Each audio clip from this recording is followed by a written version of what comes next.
I was asked to just give a short briefing about the progress in the negotiations on access and benefit sharing, particularly as it relates to the interests and rights of indigenous peoples and local communities.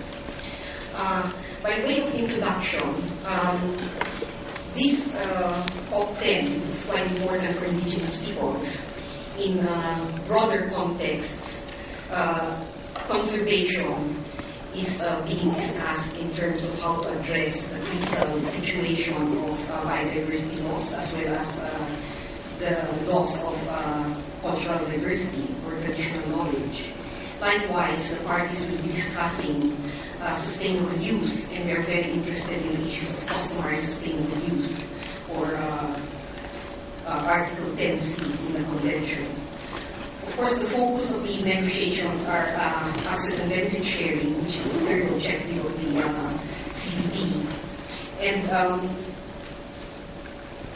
whereas in conservation and sustainable use, the treatment of indigenous issues is holistic in terms of our territories and management and our long-term relationship with our lands. The negotiations in access and benefit sharing have become quite specific and highly focused on traditional knowledge associated with genetic resources. And in particular, when our traditional knowledge is used, what sorts of rights do we have and what sorts of benefits might flow from the use of our knowledge. Now, in fact, indigenous peoples have been insisting that genetic resources and associated traditional knowledge are integral. And this is actually recognized in the preambular paragraph that says that in the worldviews of indigenous and local communities, genetic resources and traditional knowledge are inseparable. However, the treatment that is being given by parties in this particular protocol is to focus very specifically on GRs, genetic resources, as a separate entity where governments have sovereign rights, and then traditional knowledge associated with genetic resources. So this separation is actually creating also some problems in its treatment within the protocol. Then clearly within the preamble, we have fought hard to include the recognition of the rights of indigenous peoples. The rights, in fact, are defined in the UN Declaration on the Rights of Indigenous Peoples, and Canada, which was originally bracketing or not including recognition of the rights. The UN Declaration on the Rights of Indigenous Peoples has lifted its objections, and now we have the paragraph noting the UN Declaration on the Rights of Indigenous Peoples. Still in the preambular paragraphs, we also have another paragraph affirming that nothing in the protocol should be construed as diminishing or extinguishing existing rights of indigenous and local communities.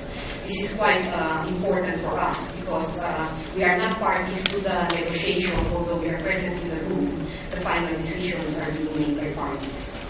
So if we will now go through the contents of the protocol as it's being negotiated, I dealt with some of the preambular paragraphs. The issue of scope has not yet, there are many outstanding issues that have not yet been resolved. The negotiations are ongoing. And the other important thing to qualify my remainder of the briefing is to say that, of course, if the outstanding issues are not successfully negotiated, issues of compliance, scope,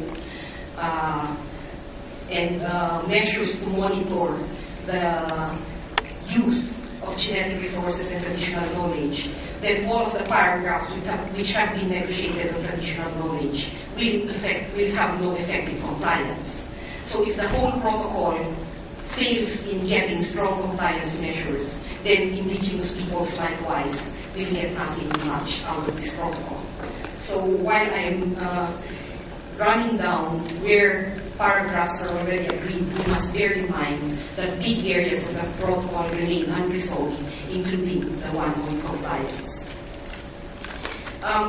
We have articles on benefit sharing, Article 4, and here the provisions state that indigenous and when the traditional knowledge of indigenous and local communities is utilized or accessed, that there shall be fair and equitable benefit sharing arrangements based on mutually agreed terms. Now, this is basically based on contracts that parties are supposed to put measures in place that will ensure that those arrangements are reached.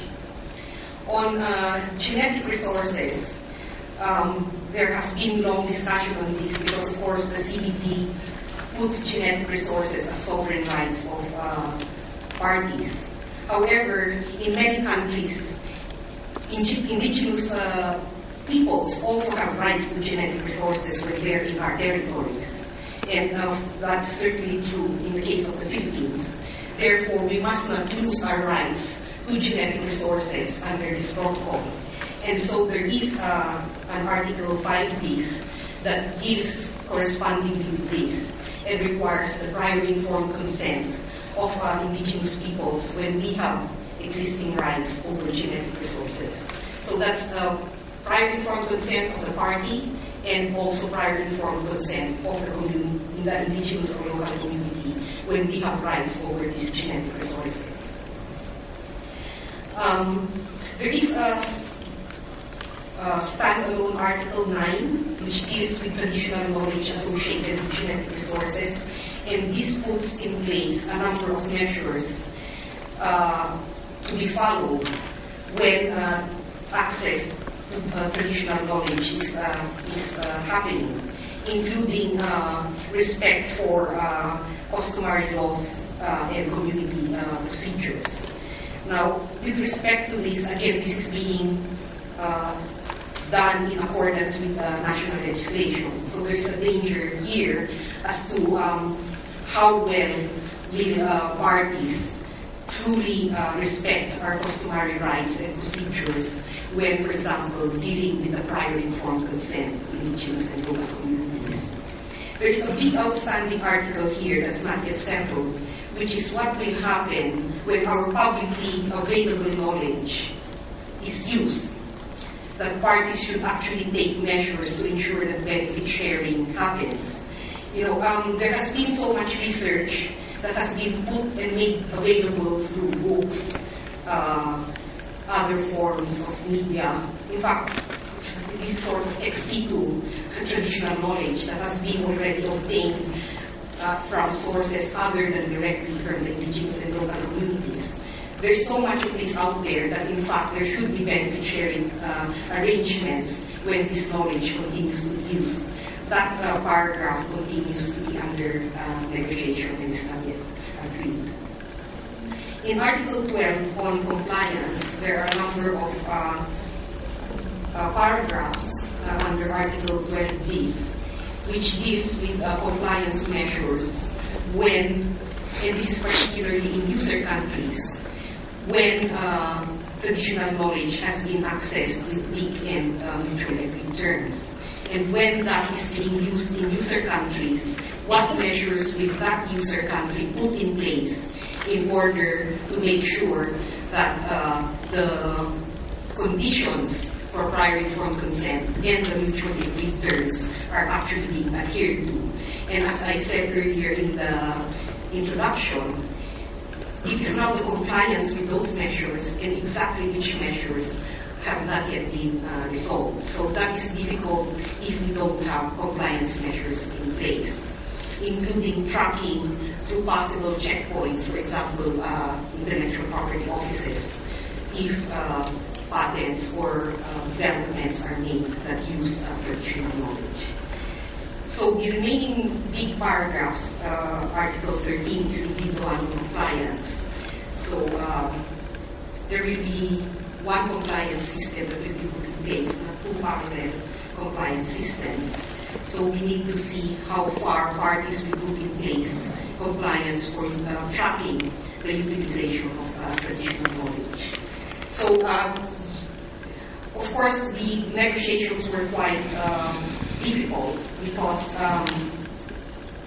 the CBD is essentially a convention whereby if they agree a protocol, most of the implementation will happen in the countries themselves. Therefore, very many of these articles that were agreed are highly qualified in accordance with domestic law. So we still have big battles in our own countries to ensure that parties and our governments will be true to their word and will take strong measures in our own countries where we are, that in fact what is being put into the protocol will indeed be implemented. So this is a brief summary of the current state of negotiations in the ABS International Consultant. Thank you, Jyoti. I'll just